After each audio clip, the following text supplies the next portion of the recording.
سلام، اوس هم د 1 بجې خبرونه. 2 کسان ایران ته د نشهیي توکو د لیږد په تور د پولیسو له لوري ونیول شول. د کورنیو چارو وزارت د خبرپاڼې له مخې دغه کسان چې 2 کیلوګرامه شیشه او نږدې 4 کیلوګرامه کرسټال یې په خپلو بایکونو کې ځای پر ځای کړي او غوښتل یې هغه ایران ته ولېږدوي، خو تر هغې مخکې تېره ورځ د هرات په اسلام قلعه بندر کې نیول شوي دي. ویل کېږي له نیول شویو کسانو اوس هم پوښتنې روانې دي. د افغانستان د سولې لپاره د امریکا ځانګړي استازي ولسمشر غني ته د سیمې هیوادونو ته د خپل روسي سفر او په قطر کې د طالبانو له استازو سره د لیدنې په اړه راپور ورکړ او دغه سفر یې مثبت وارزاوه. زلمي خلیزات همداراز وویل د سولې بین الافغاني خبرو د پیلولو لپاره به د امریکا هڅې دوام ولري او واشنګټن به د دغو خبرو په بهیر کې مؤمد رول ترسره کړي. نوموړي په ډاګه کړه چې امریکا د افغانستان خلکو حکومت او قوانینو ته درناوی لري او د افغانستان راتلونکو ولسمشري ټاکنو کې چې د افغانانو په اراده ترسره کیږي هر ډول همکارۍ ته چمتو ده. ښاغلي غني هم ویلي چې سوله د افغانستان د خلکو اساسي غوښتنه او د حکومت له لویو موخو څخه ده او په دې برخه کې افغان حکومت پوره چمتووالی لري.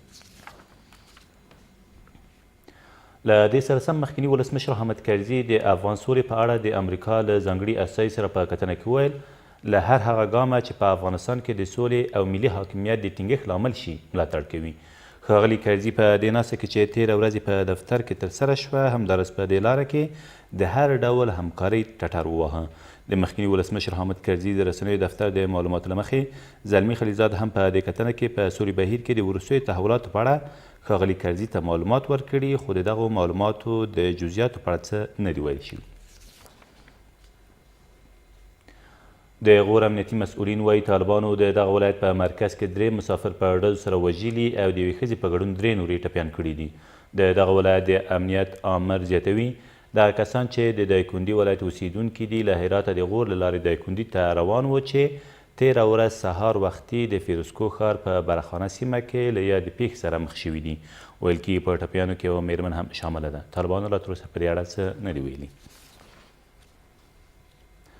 د ملي یووالي حکومت اجرایه رئیس د اروپا د اقتصادي پراختیا د همکاریو ټولنې په لومړنۍ ناسته کې له افغانستان سره د دغې ټولنې د مرستو او همکاریو د پراختیا غوښتونکی شو.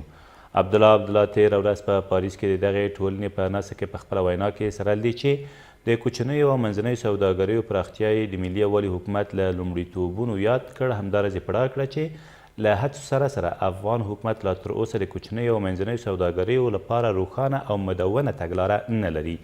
ښاغلي عبدالله همداراز فساد د ټولو پراختیایي کارونو لپاره یو لوی خنډ په ګوته کړ. او 4 داعشیان په کابل ښار کې د څارګر ملي ادارې د کارکوونکو له لوري ونیول شول.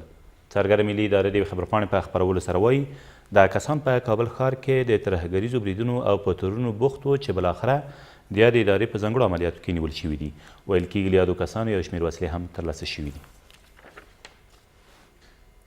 دا تر دې مهاله وروستي خبرونه، تر بیا مو الله مل.